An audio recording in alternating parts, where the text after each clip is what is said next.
best mix of hits anywhere on the planet. This is Vectis Radio. So you're listening to Vectis Radio. It's a Tuesday, and I'm privileged to be able to introduce David Icke to Vectis Radio once again. Morning, David. How are you? Hello, Ian. It's lovely out there, isn't it? It's beautiful. It's especially lovely on a day like this in Ryde High Street, where people are falling on their backsides today, as they always do when it's wet out there. And we've got an Isle of Wight council that wants to fleece everybody through every source possible, and they can't even replace lethal, bloody, slippery pave stones with ones that people won't slip on. You know, it's absolutely unbelievable. It goes on year after year after year. Do you know what? Maybe because they will be listening. Because last year, when you were on last year, they were listening down there. Because when we had a meeting with them, they commented on you being in. So they are listening. So maybe that's a message, and maybe they will do something about it. They're too busy being corrupt, mate. and incompetent. I mean, you know, the people that run this island and effectively control the council, not even on the council. Yeah, it's the Isle of Wight bloody Mafia that run the drugs and do the dodgy property deals to launder drug money, who make sure decisions are made on the council to suit them in terms of what they want, and all that's going on. And people are creaming off unbelievable amounts of money from these deals, including deals through the council, which are supposed to serve the people. And they can't even replace paving stones on a very short section of Ryde pavement. And how on earth little old ladies and frail people actually stay on their feet? It's ridiculous. It's so bad. And nothing's ever done. Because, you know, there are some decent people in the council, as there always are in every organisation, but like most government, in fact these days probably all government basically, they don't serve the people at all. It's the tail wagging the dog. You know, councils and governments don't serve the people serve the governments and the councils. And you know, it's the same everywhere, all over the world now. There's been this great seed change in the dynamics of the relationship between authority and the population. Do you know what? I can't disagree with anything you've just said, but there are a number of people. I was going to start the interview by saying that you are a fascinating character. You're a nice man, and I've met you a couple of times now, and you've been nothing short of gentlemanly. And you know, whenever we have a conversation, it's very helpful. I like the fact that you're a family man, and as I say, when I last spoke to you, you were watching Gareth sing live, who works for us, and I mean, he's a credit to you. He really is. Recently, I saw you welcome him out of the water after his charity swim, and somebody captured an amazing photograph, because that photograph said so much. And people will look at David Icke sometimes and get, they might get the right opinion, they might get the wrong opinion. I just see a guy who speaks his mind. I'll be honest with you, there's an awful lot of stuff that I believe is true. There's one or two things that I look at and I think, I'm not quite sure about that. And I would imagine that's the majority of people. There's enough of it, isn't there? I mean, my last book was 355,000 words, so people take what they feel right with and leave the rest. And I'm easy, whatever they do. It's their right. How do you deal with negativity? Because there are. I mean, I put a message on Facebook this morning, and I was surprised to see that there were questions that were doubting. There were questions, and that's not the general consensus of opinion that I've had over the last couple of years. The majority of people say, yeah, David Icke, 80% of what he says I believe in. The other 20% a little bit sketchy, a little bit odd maybe. But you know, this morning there's a lot of antisocial questions that I might put your way, and I want you to answer them purely and simply because I'm sick of hearing about them, and I'd much rather you have the chance to explain. The thing isn't it, Ian, that how do I deal with negativity? I don't. I couldn't give a damn. I couldn't care less what people think about me. It's absolutely irrelevant to me. And you know, we have this idea that when we say something about someone, that we're saying something about someone, but we're not. Every time we open our mouths, we are saying something, making a statement about ourselves.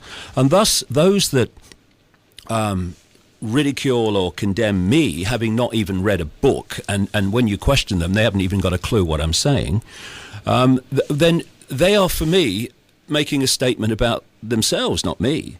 The fact that they can, as most people do, construct their opinions of events and people, not based on information, not based on research, but based on, I don't know, what they base their opinions on. It's their. I would imagine it's their own opinion. I want to come back to. But that's the point, though, Ian. And this is how people can be mass manipulated in terms of what they believe, because the few can't control the many physically.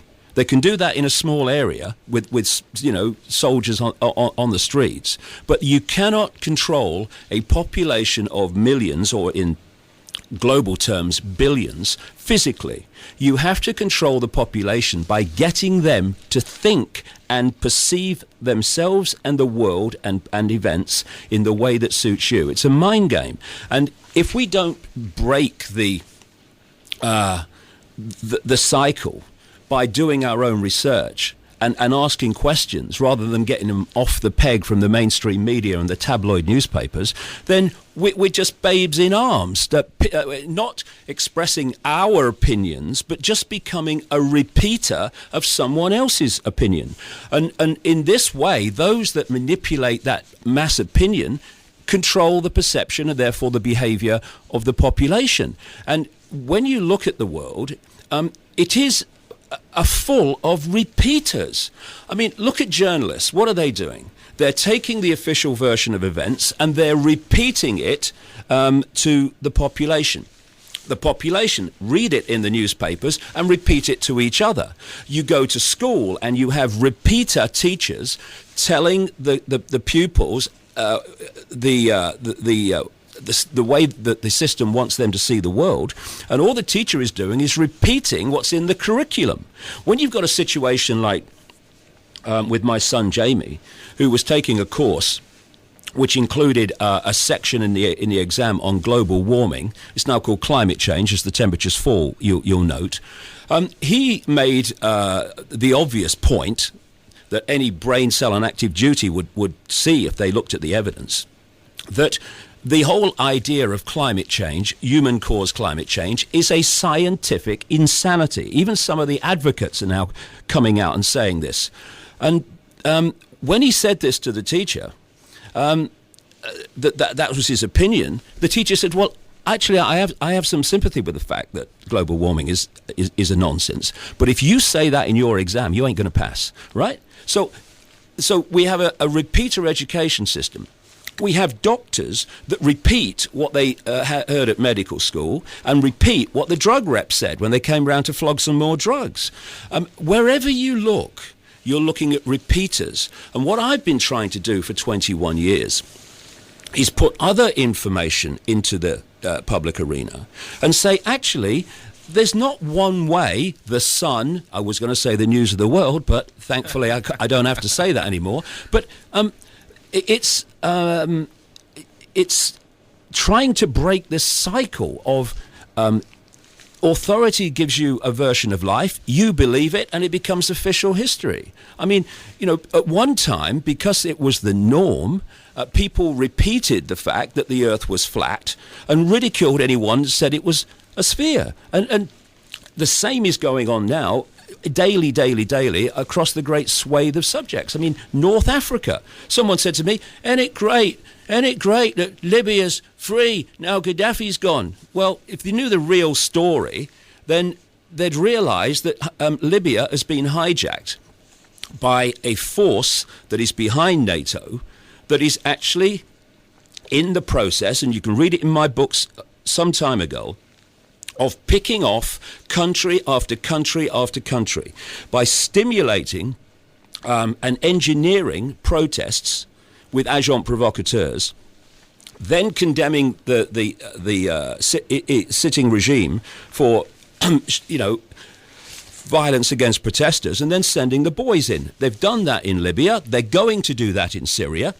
They'll do it in Jordan. They'll do it in Lebanon. They're going for Pakistan now, constantly bombing Pakistan with unmanned planes, which are actually being guided from a joystick near Las Vegas. it's just like a computer game to them, killing people, thousands of Pakistanis, and they want to go for Iran. But when you see the way that what is happening in North Africa and the Middle East portrayed in the media, then people believe it, and they're looking at things happening in the world, and they've got a certain view of it, which is simply a view that is repeating what they've been told to believe. And we have to break that cycle of information so that we can actually see what's really going on, as opposed, and this is the key, what we're told is going on, what we're told to believe, what we're told to perceive, what we're told to have the opinion about. And this is going on all the time. You know, you see these journalists outside Westminster on the news, right? They go onto that bit of green and they come out, and you'll notice this, Ian, because I was in journalism for a long, long time.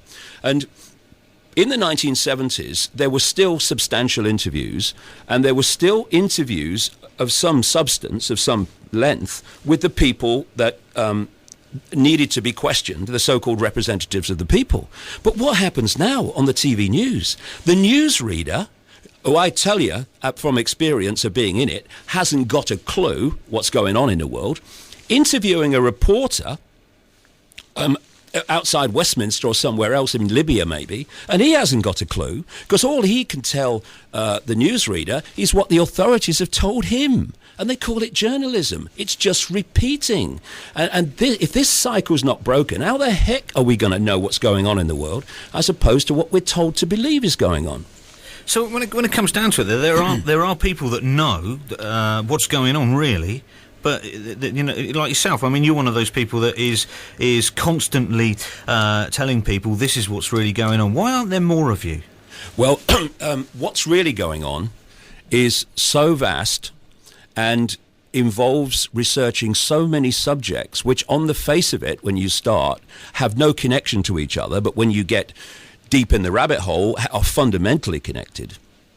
And I have spent the last 21 years full-time traveling to 55 countries now to uncover this.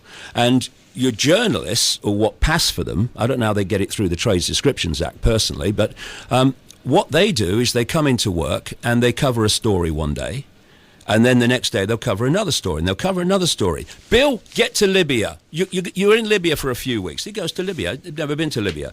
And all they can do, in effect, is get so-called information from the authorities, which they then stand in front of the camera and repeat. And I was in a studio once in South Africa, and someone came in and read the news. It was all live. And when she'd finished the news, and she'd read it very confidently, this is what's going on in the world, I said, how do you know that? How do you know what you've just read is true? Not a clue.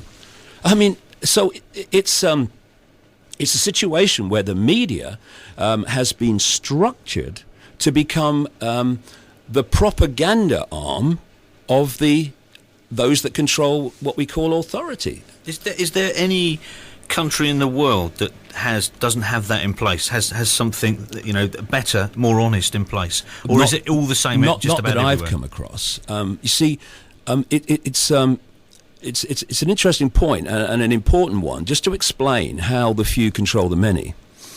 What they've done is create a global version, and this is secret societies and certain families, of a transnational corporation. If you look at a transnational corporation like McDonald's, they have a headquarters somewhere in the world, America I take it, and in every country they have subsidiaries of that headquarters. And the subsidiaries' job is to operate and introduce into that country what is dictated centrally by the headquarters. Therefore, if you go into a McDonald's in Moscow or Sydney or Johannesburg or anywhere, you pretty much go in the same McDonald's, because it's this corporate web, global web. Well, what this network of families that I've been exposing all these years has done is create a secret society and family bloodline version of that. So you have the center of that web, and it's funny enough, not in America, it's in Europe. Places like the City of London, Paris, Berlin, Belgium, and where NATO and the European Union is. And in each country, there is a network of secret societies and families whose job it is to introduce the centrally dictated agenda in their country. And through this system, I say I've been to 55 countries researching this. Whatever country you go into, you see the same blueprint. And because of this structure I'm talking about, that's why everything is kind of structured the same. And there's another step on from that. The network subsidiary in the country, they have subsidiaries in the towns and the cities and the communities, like on the Isle of Wight. And through that kind of pyramid structure or spider's web structure, those at the center can dictate and manipulate right down through into a country and right down through into a local community like the Isle of Wight. And therefore, you see the same blueprint everywhere. So when you ask me about the media is basically structured the same everywhere. Of course, there are honourable exceptions. There are decent journalists trying to be journalists within a corrupt and rigged system, but of course they pick those off. You see, this is an interesting point of I noticed over the last over the last 10 years or so, I don't know whether you have, that there has been a real change in the personalities that are in the dark suit professions of councils and authorities and uniform professions like the police and what have you. And I could see the change had taken place where instead of any lip service to serving the people, like what they call the old school policeman, and the guy who's got the ability, or the lady's got the ability to think for themselves in a situation, they're being picked off, just like the decent journalists are being picked off, and being replaced with this new breed, which are basically sociopathic narcissists and with psychopathic tendencies. And I thought I've seen this personality change in authority and uniforms, but how have they done it? And what they've done is they now have something called psychometric testing, whereby people are asked a list of questions, and through answers to those questions, they can assess. And I tell you, I know people who've done it, and it's incredibly accurate. They can assess their personality type. And what they're doing is putting this new breed of personality, attitude to the public, in the positions of authority. They're doing it in America, in Canada, in Britain, throughout Europe. And so now you have this far more brutal police behavior. And you also have these police people and other people in uniforms and dark suit professions who simply cannot think for themselves.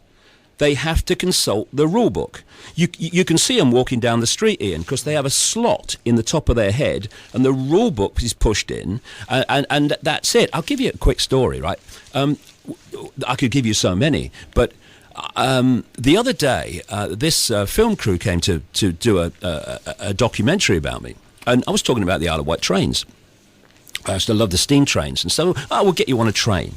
So we get on a train at the top of the pier, and they're going to film me, not even talk to me, just film me sitting in a seat. No one else in the carriage, by the way, until we get to the bottom of the pier. What's that? 2 minutes? Yeah, less than that. On strides, rule book in the slot. Guard, have you got permission? Have you got permission to film? What do you mean? We need permission to film for 2 minutes on a train. There's no one around. You must not. You can't do that. And he's now on the phone to the bosses. There's people filming. What's filming? And he goes, "You can't film." No, my boss said you can't film. And I said, "What? Did you not have the ability to think for yourself?" He said, it pays my mortgage. So you don't pay your mortgage only with your money then. You pay your mortgage with your right to think for yourself. I mean, it's unbelievable. And a friend of mine the other day, there were people in Trafalgar Square, and they went to do a mass meditation.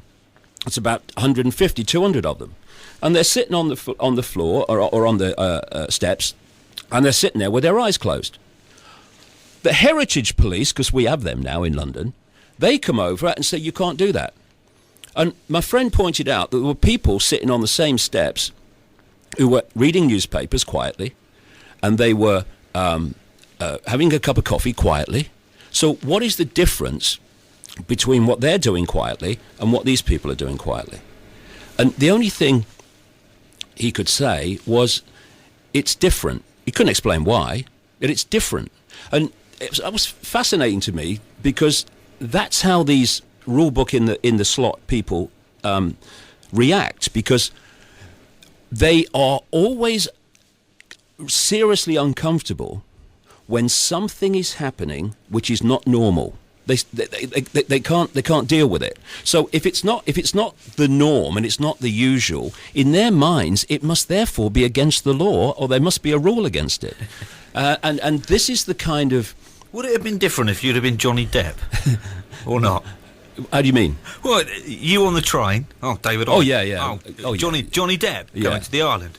Well, film star, you know. Yeah. But again, you know, the guards got on the train.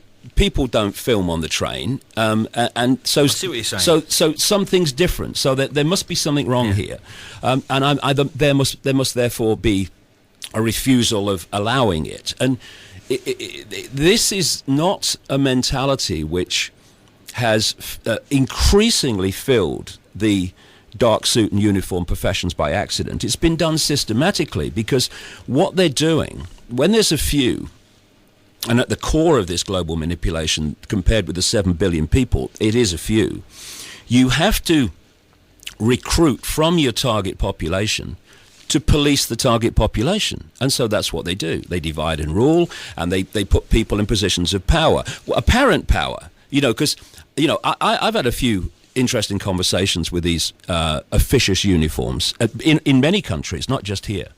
And, you know, I point out to them, they have no power. They have no power. I say to them, take your uniform off. Where's your power? Get another job. Where's your power? They don't have any power. The power's in the uniform, because the uniform's an extension of the state. And all they're doing is animating it. And if they weren't doing it, someone else would be, because the power's in the wardrobe, not in them. But people who feel the need to have power over, they're attracted to uniform professions because it fulfills that need. And it gives them the illusion that they have some kind of power. I mean, there was that... example of there's a thing called the TSA in America that run all the security at the airports, right? And if you want to meet officious I have power people, then, you know, go there. And there was this one guy, he went off his shift at Los Angeles airport, stops in the middle of the departure lounge, starts pounding his chest like a gorilla, and screamed, "I have the power." I mean, that's the mentality you're looking at. Fortunately, it got on the news, and he was sacked. But there are many like him all over the TSA at airports across America, which is why people have found traveling more and more unpleasant, because not just the nature of the security has increased, the personalities of those involved in the security that you have to deal with has dramatically changed. Where do you get all your information from? That was another question that somebody sent in. You know, obviously you get all this information, and I was just coming off the back of what you said about the media. They're obviously getting their information from somewhere and feeding somewhere. Where do you actually get yours? Well, the story started for me 21 years ago, and I have come across documents, books, personal experience, people on the inside. And what you do is you take all this information, you look at the common themes, and you then play it out and further with further investigation to see if what you're being told is actually happening. And you create this tapestry of interconnected information that allows you to see the world in a totally different way.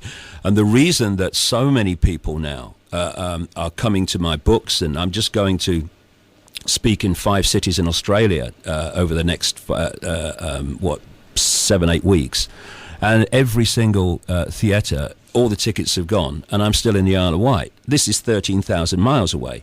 People who only get their information from the mainstream media would think that I've disappeared. If they realized what was going on and the support and interest in what I'm doing worldwide, they would be shocked.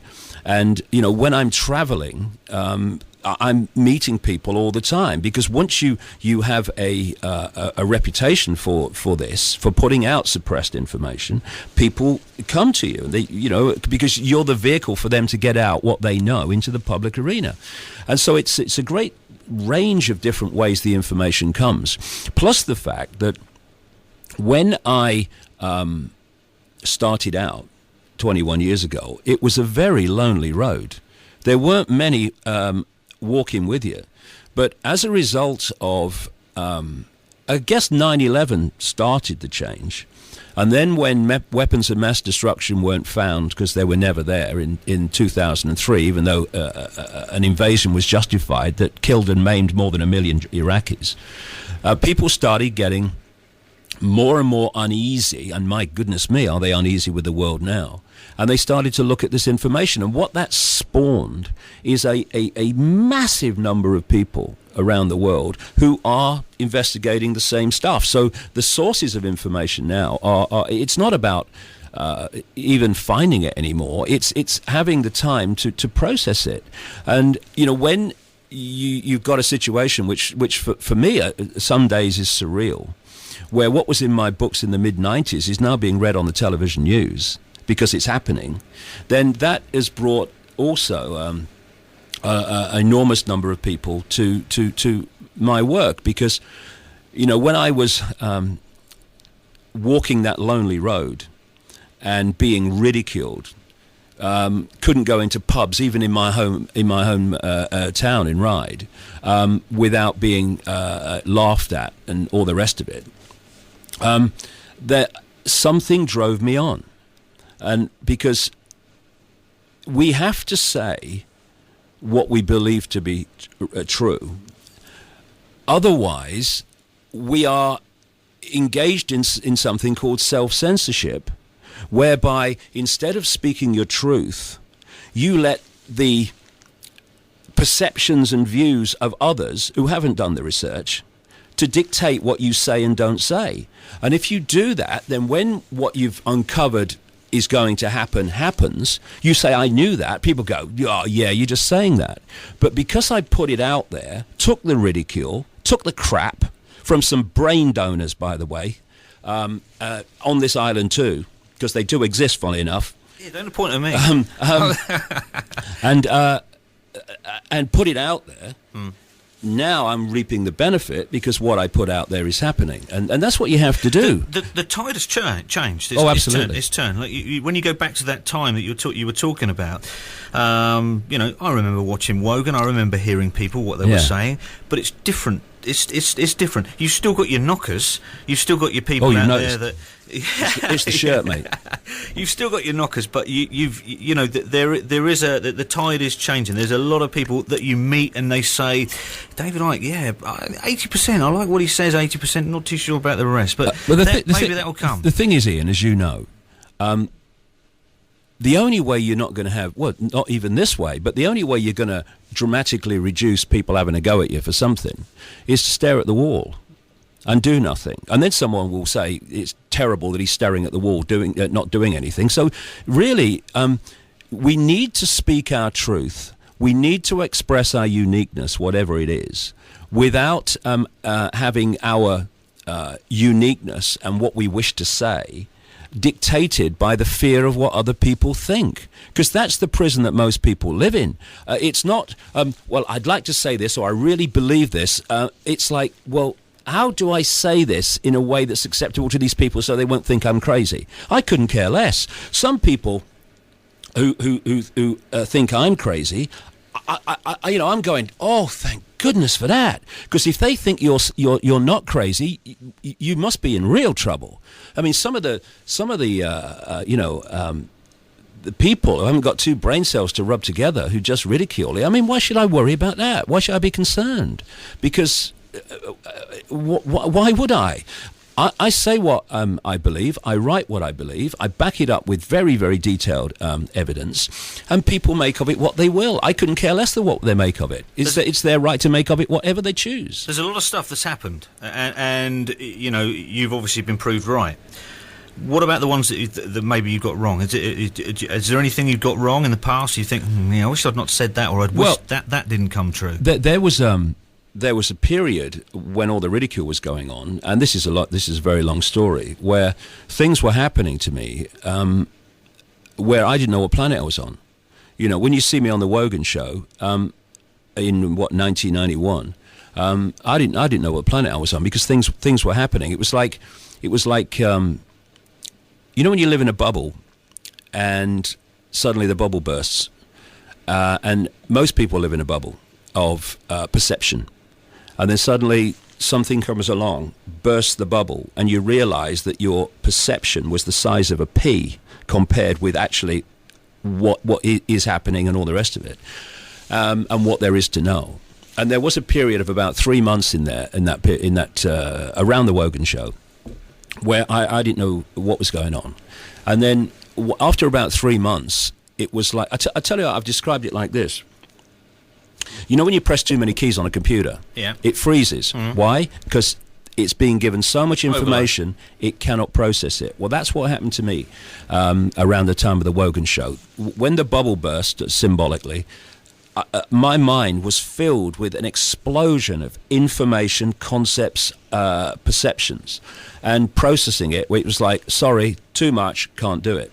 But after about 3 months, suddenly it was like the computer unfroze.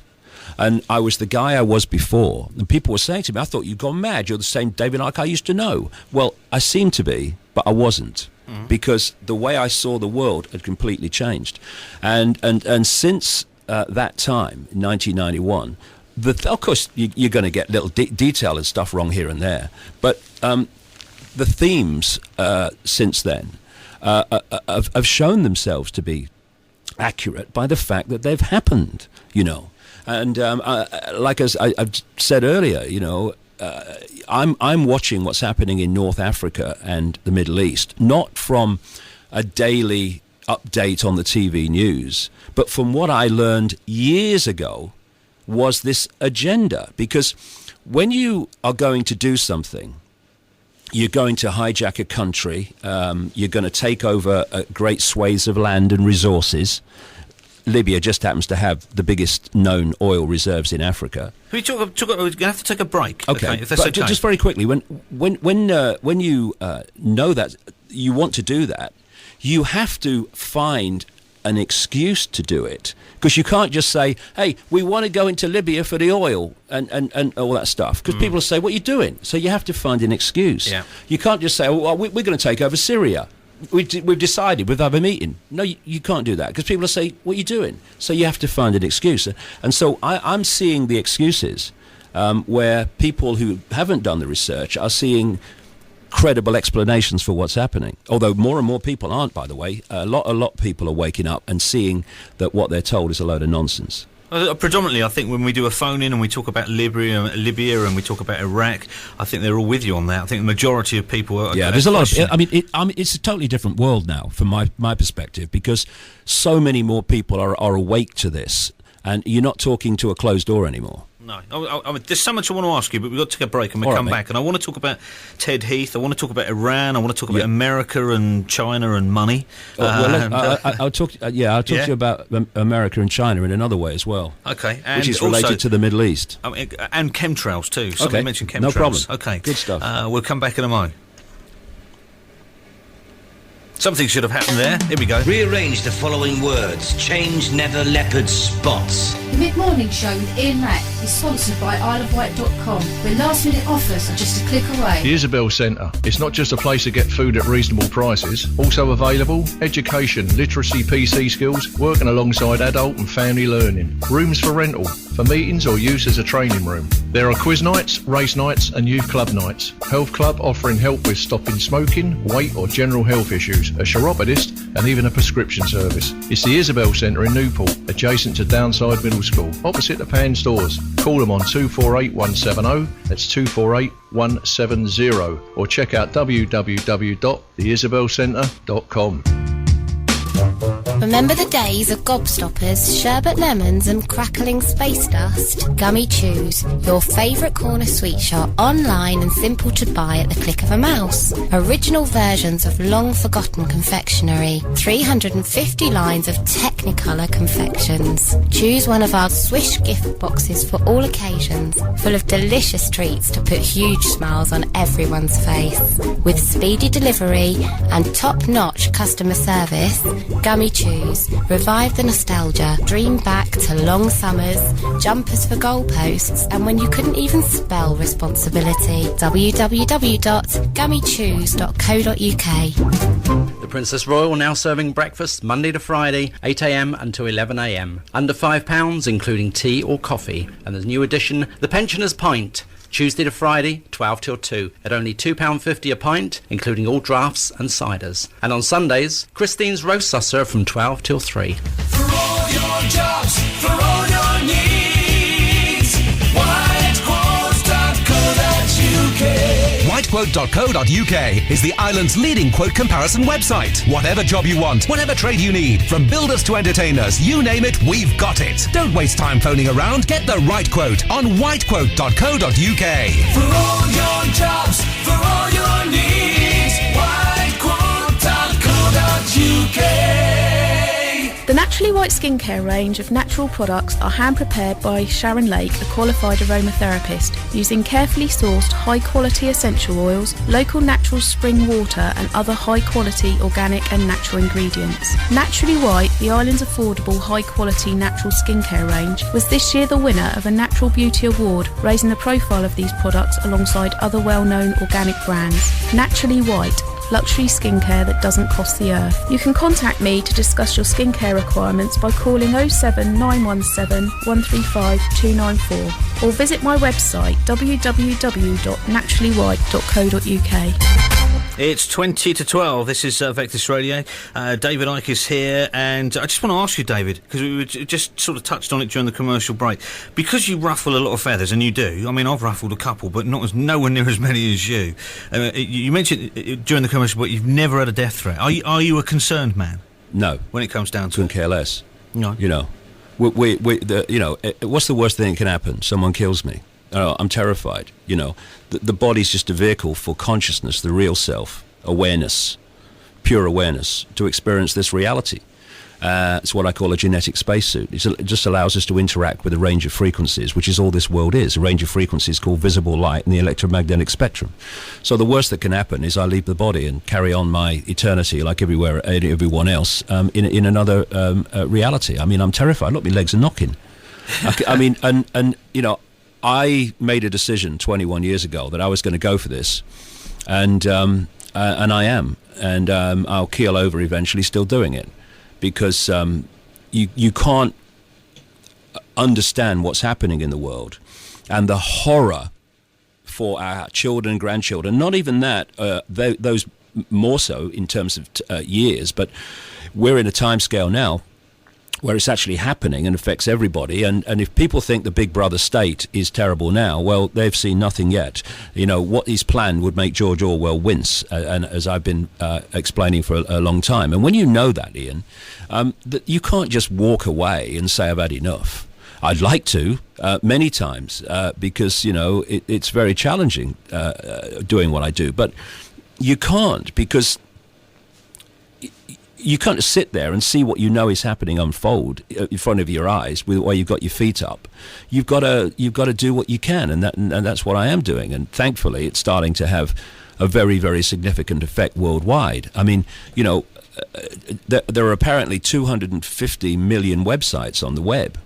DavidIcke.com is in the top 5,000 in America and the top 6,500 in the world, and that's well under 2 decades after I couldn't walk in a pub without being, ridiculed or walk down the street. So, are there rival David Icke? Are there not other people like you around at? As I said earlier, Ian, and round of applause. It was a lonely road, but now there's people all over the world who are doing or investigating elements of it. But this is such a big tapestry. The rabbit hole goes so deep.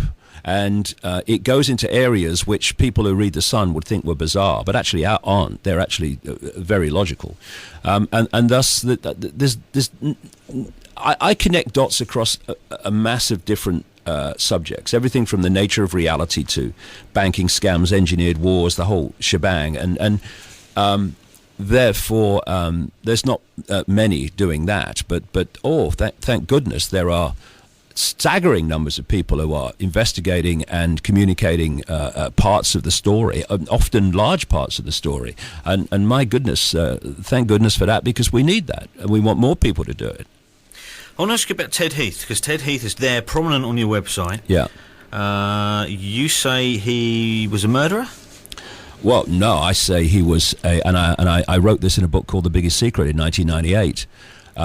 That he was alive for a long time after the book came out. A child killer. Yeah, he was a serial child killer. He was a serial child abuser, and he was a high practicing Satanist. And nobody has knocked on your door and said, well, right. some strange lady who seems to have a lot of problems, who is, I think whether she still does, used to write for the county press, did a knocking article on the book, The Biggest Secret, when it came out. She came to my home. I didn't know she was who she was, deeply unpleasant.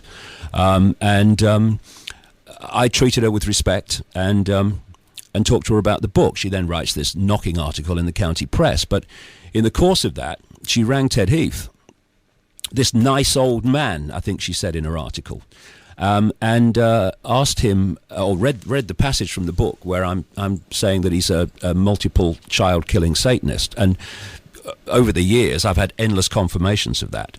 I used to do a lot of it on the Isle of Wight, by the way, because there's a heck of a lot of that goes on the Isle of Wight. So much so that a few years ago, the News of the World, God rest its soul, did a 2-page spread, as we talked about earlier, about the scale of Satanism on the Isle of Wight. Because this Isle of Wight Mafia that manipulate through things like the Freemasons, that manipulate through the council, that run drugs, that launder drug money through properties and many other scams, a lot of them are also into Satanism. And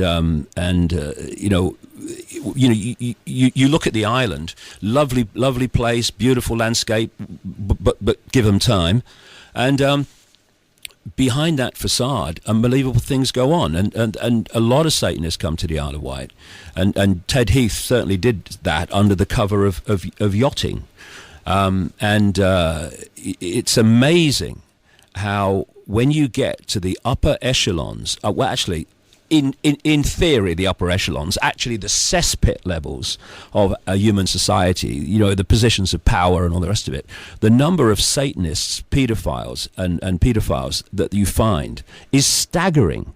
And this is why, you remember the case in Belgium, which broke when those children were found murdered, and it was called the Dutroux case.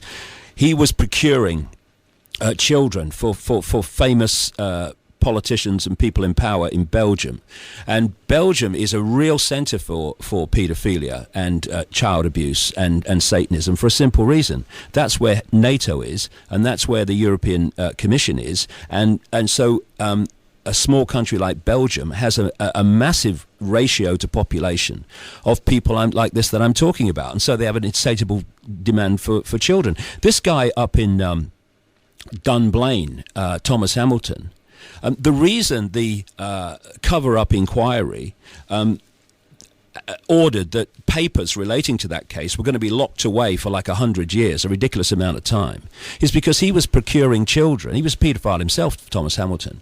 He was procuring children for famous politicians that are on the news all the time at that time, and some of them still are. I say to people, the world is not just a little bit not like we think it is. The world is nothing like we think it is. And in the we've got 10 minutes left. One thing I'd like to mention, because it's so important, is where the North Africa, Middle East thing is going. I've been writing for at least since the mid-1990s that the plan is for a third world war, and that's where we're heading. The Third World War, as I wrote back in the mid-90s, is designed to be triggered out of the Middle East, and this is where this is all leading. In fact, the Third World War has already begun. It's just not been officially declared. It began on September the 11th, 2001, when a engineered terrorist attack orchestrated by Mossad, CIA, and that sort, and military intelligence in America, was used as the excuse to start picking off country after country. Afghanistan, Iraq, Libya. They're now bombing Pakistan, Yemen, Somalia. Like I say, with joysticks in a airbase near Las Vegas, where what they call in America soccer mums go up and pick the kids from school and then go back and have lunch at that, and then come back and get hold of the joystick and start killing more people thousands of miles away through these unmanned drone bombers. And so the Third World War has happened. It's just not been officially declared. And as I said in the mid-1990s, the plan is to bring the NATO countries, Europe and America, Canada, into a war against Russia and China. And I said, watch for the emergence of China, which was China was quite, low key at the time. Look at it now. It owns America, basically, the debt. And when you follow it, as I do daily, already the Chinese and Russian militaries are getting closer and closer and doing joint exercises. And it's got to the point already where China has said, mess with Pakistan, which has a border with China, and you mess with us.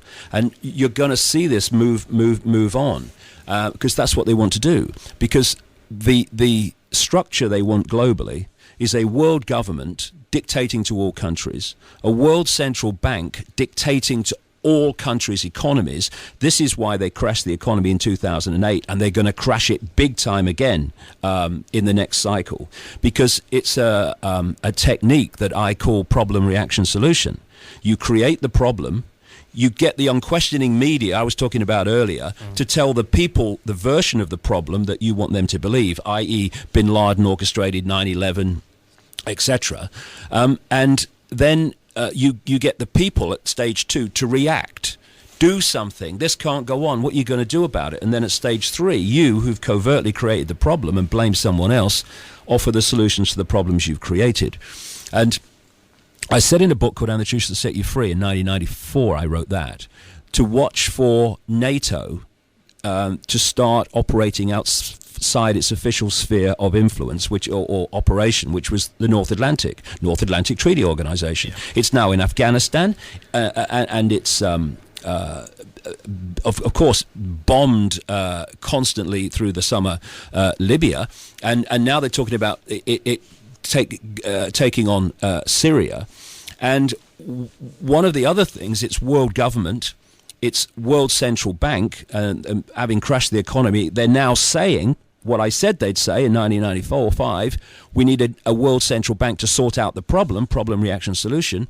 And they also want a world army to impose the will of the world government on any country that doesn't want to accept what it dictates. And that's what NATO is. The reason that America, France and Britain started bombing Libya and then immediately handed it over to NATO was to set the precedent again of NATO becoming the world army. When you keep constantly hearing politicians like Cameron and Obama talking about the world community, right, or the international community, that's just code for world government.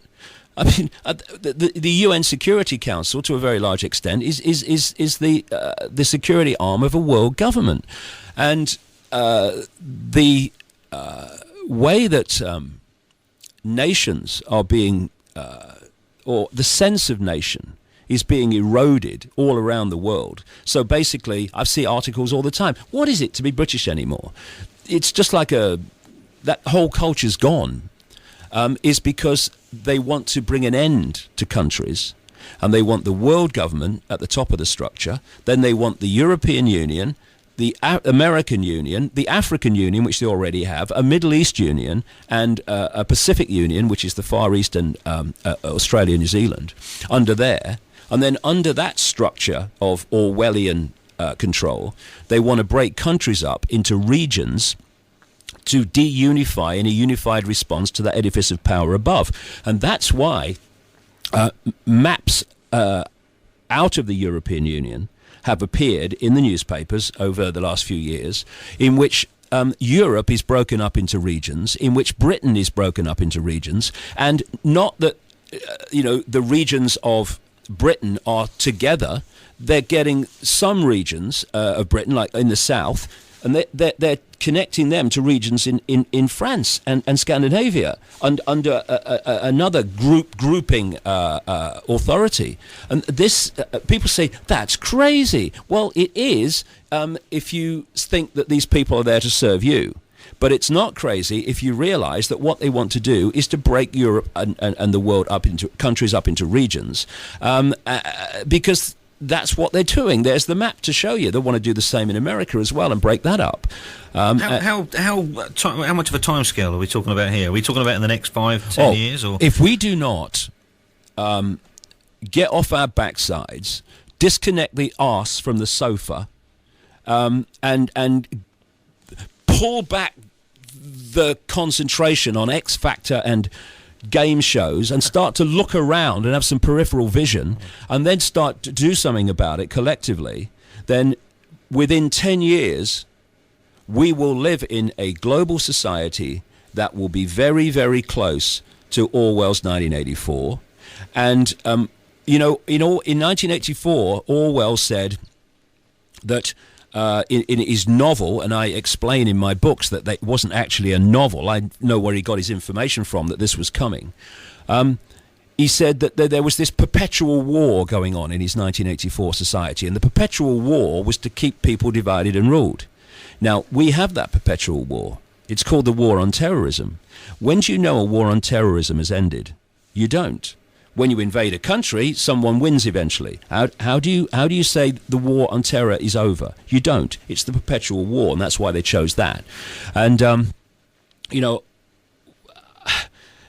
people are increasingly feeling uneasy about the world, but they can't put their finger on what it is. Do you know what? That is something that I've been thinking for the last 18 months. Maybe I woke up, disconnected my bum from the sofa, and that's something that I'm asking myself all the time now. Well, I'll tell you something that's interesting. I came across a mass mind control manual for these people, written by these people for train other people, which explained, it was called Quiet Weapons for a Silent War.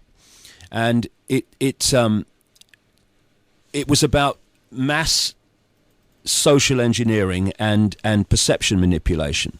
One of the things it says in that manual, by the way, is about the population. Keep them busy back on the farm with the runner animals. In other words, get them so focused on surviving, or if they have money, on diverting their attention into things that take their attention away. And another thing it said was people, what they call silent weapons are situations, manipulating situations to get a reaction and a response that you want. And it said, people instinctively, and this was found back in the 1980s, people instinctively feel when the silent weapons are applied to them that something's not right in the world. But because it said because of the nature of the silent weapon, they cannot put their finger on what it is. And what I've been trying to do for the last 21 years is do the research, which, you know, most people can't do because they're trying to earn a living. A lot of people don't do because they can't be bothered. But anyway, to connect the dots and to say, look, this is why you're feeling uneasy about the world, because this is what's going on, and this is how the dots connect. And when you do, it's like a jigsaw puzzle. You've got pieces all over the table, and it doesn't seem to be anything. Then you put a few pieces together, and you start to get a bit of a feel for it, where it's leading. After 21 years, there's a lot of pieces in place. And when you see it from that perspective, you are looking at a picture that extraordinarily accurately explains why the world is and what's happening in the world now. But don't ask Hugh Edwards what is going on in the world, because he probably doesn't know what's going on in his own studio. And people like him. There's a guy called Ben Brown who's been reporting. It says here reporting, and I've got a dictionary what reporting, definition from Libya. Clueless about what's going on, but of course he stands there, and if you do it confidently, he knows what he's talking about. No, he doesn't. He's just confidently telling you what someone's told him. We're running out of time, so don't look to those people to tell you what's going on. Find out yourself. Okay, we're running out of time, but I just want to say that there's obviously a lot of people out there that ignore everything and just get on with their lives, right? Because maybe that truth that you've painted, that story that you've painted, whether it's truth, whether it's a story, is just too, I don't know, they just don't want to. They don't want to face up to it. No, they it's don't. Scary. They don't want to face it. And let me give you a final thought. You are told that a tornado's coming. Right. You don't want to face that. So in the sand, and you stick your head in it, right? Because you don't want to face the fact that a tornado's coming. But your head may be in the sand, and you can't see the tornado coming, but your bum is still in the air, and the tornado's still coming. Now, if you get your head out of the flipping sand, turn around and face it, you can take avoiding action. Because if you don't face it, eventually your backside's going to be spinning 50 feet in the air, and you're going to not be able to take avoiding action. That's basically the decision we have to make. Are we going to face this in an adult way with a bit of bloody backbone, or are we going to ignore it, hoping it go away? I tell you, it ain't going away. We have to deal with it now. Most people will ignore it because they're too busy watching X Factor. They're too busy watching Jedward on Big Brother. I mean, well, in that case, mate, they better prepare for their backside spinning 50 feet in the air, symbolically, because it's going to. I remember you saying we were down at Ryder Regatta, and you said this, not just this nation, but the world, the people of this world have got to wake up. Yeah, well, compared with 21 years ago, mate, enormous numbers of people have and are all over the world, but it's still nothing like the majority, because the majority either couldn't care less, don't want to look at it, or are just preoccupied with the diversions put before us to make us focus in one direction so the manipulators can do what they like behind our backs. And, humanity in so many ways, asleep humanity, are like a moth flying around a light on the porch. They're so mesmerized by the light, game shows, football, all this stuff. They can't see the guy creeping up behind them with a swatter to smack them on the bum. It's a great way to end. Thanks very much for coming in. Pleasure, Ian. We've only scratched the surface. Anytime, yeah. We didn't get to talk about the riots. We didn't get to talk about the I'll tell you riots. Let me tell you about the riots. Problem, reaction, solution. If you want to increase police powers, you can't just do it. And we've had a discussion. We're going to increase police powers. So people go, what do you mean? What do you mean increase police powers? What's all this about? So you have the riots. This is why, as so many people, onlookers and others said, that the police just stood there for the first 2 or 3 nights and just let them do it. Let them loot. because they want a major problem. And sources inside the police have said, look, mate, we were just told to stand there and observe and not get involved. And so they create the problem. And what happens?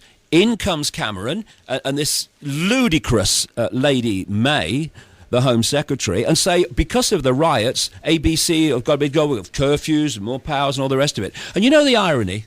I'll tell you the irony of the riots.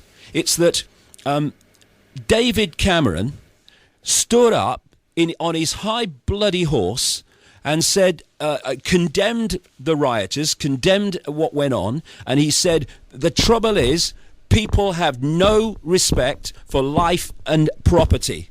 And you know, when he'd finished that, he went away and got the latest report on the pepper bombing of Tripoli, killing thousands of civilians, and they'll do it in Sirte now, and probably still are. So Tony Blair condemned people. He came out over these riots. Oh, it's social problems and it's no respect. This is the guy who lied to send the boys into Iraq that killed and maimed more than 1 million Iraqi civilians. These people are beyond hypocritical, and we need to sort them out, because if we don't, they'll sort us out. David, thank you for coming in. Thanks, it's a pleasure. It's been fantastic.